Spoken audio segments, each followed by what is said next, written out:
premier chargé de poursuivre le maréchal Bluchy l'est perdu de vue pendant 24 heures depuis le 17 à 4 heures après-midi jusqu'à 18 à 4 heures après-midi. Deuxième, le mouvement de la cavalerie sur le plateau. Pendant que l'attaque du général Bulov n'était pas encore épuisée, fut un accident fâcheux. L'intention du chef était d'ordonner ce mouvement, mais une heure plus tard, et de le faire soutenir par le 16 bataillon d'infanterie de la garde et 100 pièces de canon. Troisième, le grenadier à cheval et les dragons de la garde, qui commandaient le général Guyot, s'engagèrent sans autre. Ainsi, à 5 heures après-midi, l'armée se trouva sans avoir une réserve de cavalerie. Si à 8h30 cette réserve eût existé, l'orage qui bouleversa le champ de bataille eût été conjuré, les charges de cavalerie ennemie épuisées, les deux armées usant couchées sur le champ de bataille. Malgré l'arrivée successive du général Bulov et du maréchal Blücher, l'avantage eût encore été pour l'armée française, car les 34 000 hommes de maréchal Grouchy, ayant 108 pièces de canon, étaient en frais et acquérant sur le champ de bataille.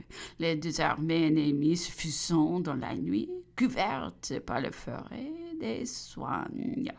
L'usage constant dans toutes les batailles était que la division des grenadiers dragons de la garde ne perdit pas de vue l'empereur et ne chargea qu'en vertu d'un ordre donné verbalement par ce prince au général qui l'a commandé, le maréchal Mortier qui commandait en chef la garde, quitta ce commandement le 15 à Beaumont. Comme les hostilités commençaient, il ne fut pas remplacé, ce qui eut plusieurs inconvénients. Sixième observation première.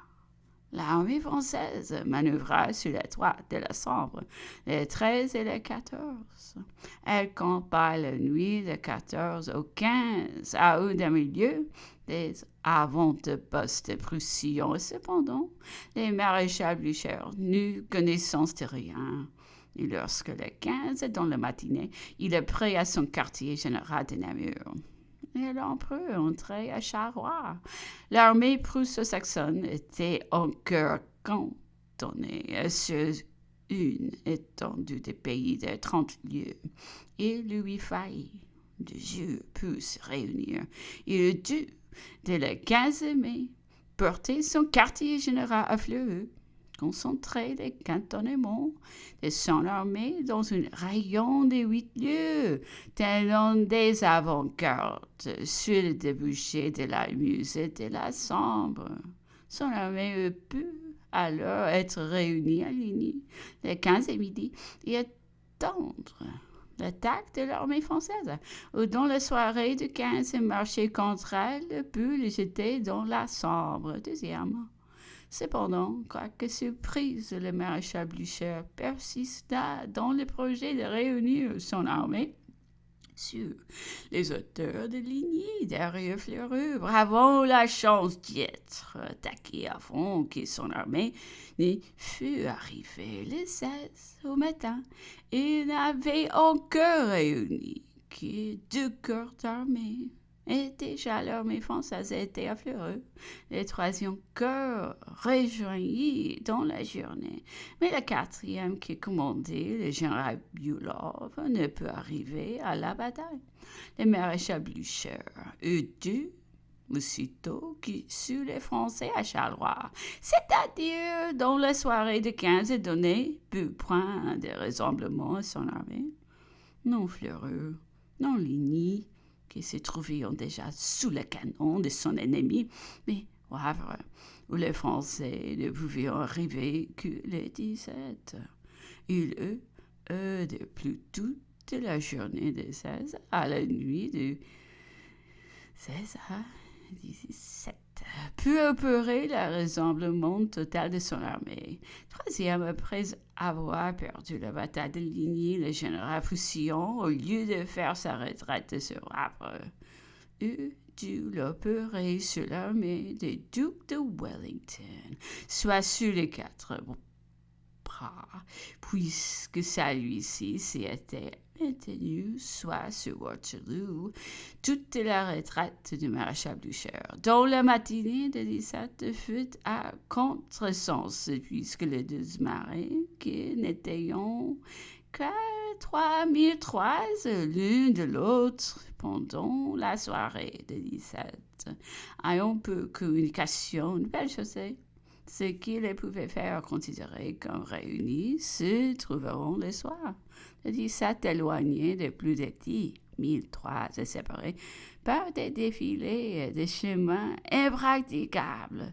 Les généraux Poussillon violaient les 3 grandes règles de la guerre. Première, tenir ses cantonnements rapprochés. Deuxième, donner peu point de rassemblement, lieu où ils puissent tous arriver avant l'ennemi. Troisième, opérer sa retraite sur ses renforts. Septième observation. Première, le duc de Wellington a été surpris dans ses cantonnements. Il a dû, le 15 mai, les concentrer à 8 lieues autour de Bruxelles, tenant des avant-gardes sur le débouché des Flandres.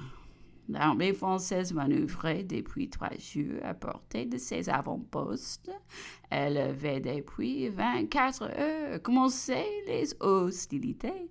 Son quartier général était depuis 12 heures Charleroi, que le général anglais ignorait encore tout à Bruxelles, et tous les cantonnements de son armée étaient encore en pleine sécurité, occupant un terrain de plus de 20 lieues. Deuxième, le prince de Saxe-Weimar, qui faisait partie de l'armée anglo-hollandaise, était le 15 à 4 heures du soir, en position avant de Frasne, et savait que l'armée française était à Charleroi. S'il eût envoyé directement un aide-de-camp à Bruxelles, il y serait arrivé à 6 heures du soir, et cependant, ce ne fut qu'à 11 heures du soir que le duc de Wellington fut instruit que l'armée française était à Charleroi. Il perdit ainsi 5 heures dans une circonstance et contre un homme où la perte d'une seule heure était d'une grande importance. Troisième, l'infanterie, la cavalerie et l'artillerie. Cette armée était cantonnée séparément, de sorte que l'infanterie se trouva engagée aux 4 bras, sans cavalerie ni artillerie, ce qui lui fit éprouver une grande perte, puisqu'elle fut obligée de se tenir en colonne serrée pour faire face aux charges de cuirassiers sous la mitraille des 50 bouches à feu. Ces braves étaient ainsi à la boucherie, son cavalerie pour les protéger, son artillerie pour les venger. Comme les 3 armes ne pouvant pas se passer un moment l'une de l'autre. Elles doivent toujours être cantonnées et placées de manière à pouvoir toujours assister. Quatrième, le général anglais, quoique surpris de ne peu près de réunion à son armée, les 4 bras depuis 24 heures au pouvoir des Français, il exposait ses troupes à être défaites patiemment et de mesure de leur arrivée. Les dangers qu'il leur faisait courir étaient bien plus considérables encore, puisqu'il faisait arriver son artillerie et son cavalerie, il livrait son infanterie, morcelée et sans l'assistance des 2 autres armes à son ennemi. Son point de rassemblement devait être Waterloo. Il aurait eu alors la journée de 16, la nuit du 16 au 17, ce qui était suffisant pour y tout tenir, ton armée, infanterie, cavalerie, artillerie.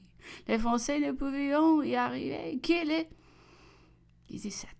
Et ils ont trouvé toute son armée en position.